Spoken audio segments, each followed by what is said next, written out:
Hi students, welcome to our second session in chapter chemical reaction and equation, class 10th. We are going to be deal combination reaction. सारे जितने भी question हैं वो NCERT के book से है। मैं एक बार और आपको कंफर्म कर देता हूँ कि जितने भी इक्वेशंस है या क्वेश्चंस है वो NCERT से ही डील किया जाएंगे। क्वेश्चंस भी NCERT पर ही बेस्ड आते हैं। सो हम लोग अपने चैप्टर में चलते हैं। कॉम्बिनेशन रिएक्शंस, जैसा कि पिछले सेशन में बताए गए हैं, जिन्होंने पिछले सेशन को नहीं देखा है वो जाकर पिछले सेशन में जाकर देख ले कि केमिकल रिएक्शंस होता क्या है। तो chemical reaction in which single product of forms, केवल एक ही प्रोडक्ट फॉर्म करेगा। यहाँ पर दिया है A plus B equal to और एरो A B, केवल एक ही प्रोडक्ट फॉर्म करेगा। नाउ NCERT के बुक के हिसाब से अकॉर्डिंग ये फर्स्ट इक्वेशन है, कैल्शियम ऑक्साइड सॉलिड फॉर्म में होगा जो कि वाटर के लिक्विड फॉर्म से रिएक्ट करेगा।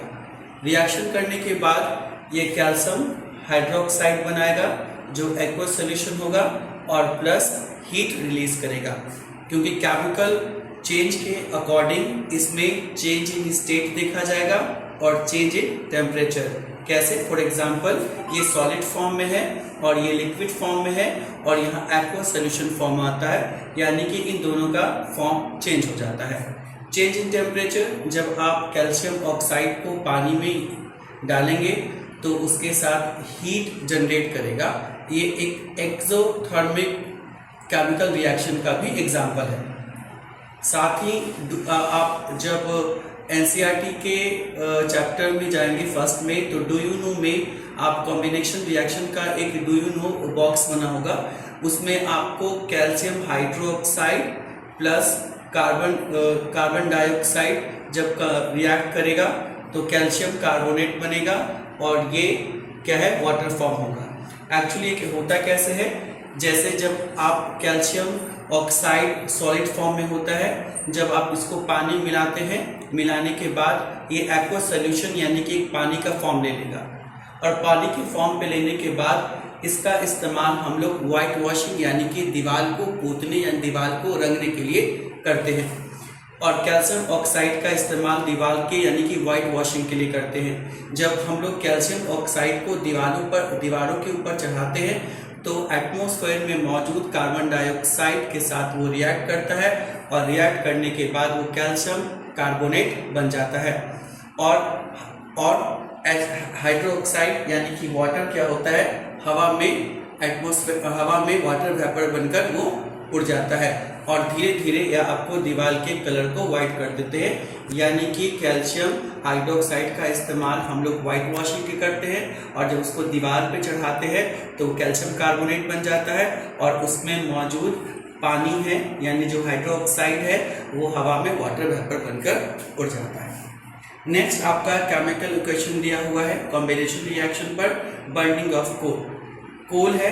कोल सॉलिड फॉर्म में है और आपको पता है कोल किसके प्रेजेंस में जलाया जाएगा, ऑक्सीजन के प्रेजेंस में जलाया जाएगा, जो कि जलने के बाद कार्बन डाइऑक्साइड गैस रिलीज करेगा। ये चेंज इन स्टेट और चेंज इन टेम्परेचर का भी एक एग्जांपल है। फॉर्मेशन ऑफ वाटर मीन्स आप वाटर हाइड्रोजन का मॉलिक्यूल्स और ऑक्सीजन का मॉलिक्यूल्स जब रिएक्ट करेगा तो आपको H2O मीन्स बनाएगा। इसमें भी गैस है, गैस स्टेट और किस स्टेट में चेंज हो जाएगा, लिक्विड स्टेट में चेंज हो जाएगा। इसमें टेम्परेचर का कोई भी रोल नहीं होगा। नेक्स्ट है डाइजेशन है, ये ग्लूकोज का फॉर्मूला है C6H12O6, और क्योंकि ग्लूकोज किसके प्रेजेंस में जलता है, बर्न होता है, तो ये ऑक्सीजन के प्रेजेंस में बर्न होगा। क्योंकि आप लोगों को पिछले सेशन में बताया गया है कि कोई भी चीज जब ऑक्सीजन के प्रेजेंस में जलेगा तो कार्बन डाइऑक्साइड, वाटर और एनर्जी रिलीज करेगा। तो ये जो पार्ट है यानी कि बर्निंग ऑफ ग्लूकोज, ये हम रेस्पिरेशन के बायोलॉजी के सेक्शन रेस्पिरेशन में डीपली उसको पढ़ेंगे। इसके लिए एक अलग सेशन भी दे दिया जाएगा जब बायोलॉजी क्लास में रहेगा। फिर नेक्स्ट है decomposition of vegetable matter into compost, यानी कि कोई भी वेजिटेबल का मैटर होगा उसको जब हम लोग डिकम्पोज यानी सड़ने के लिए गलने के लिए छोड़ देते हैं, और किस फॉर्म में बनेगा, जब वो कंपोस्ट के फॉर्म में बनेगा तो वो एक्सोथर्मिक प्रोसेस होगा।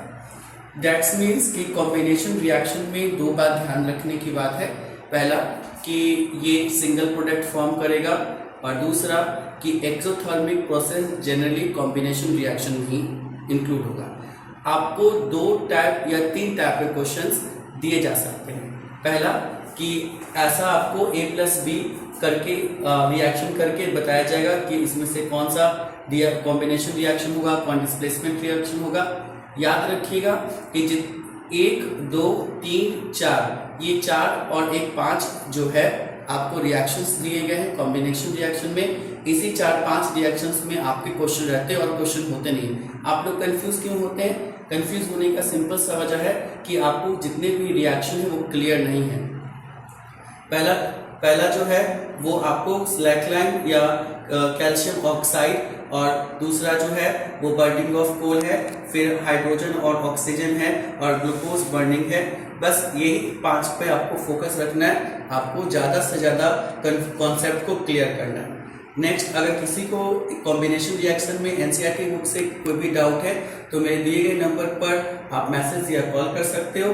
साथ ही साथ इसमें कोई प्रॉब्लम है तो आप इसको मुझसे पूछ सकते हो।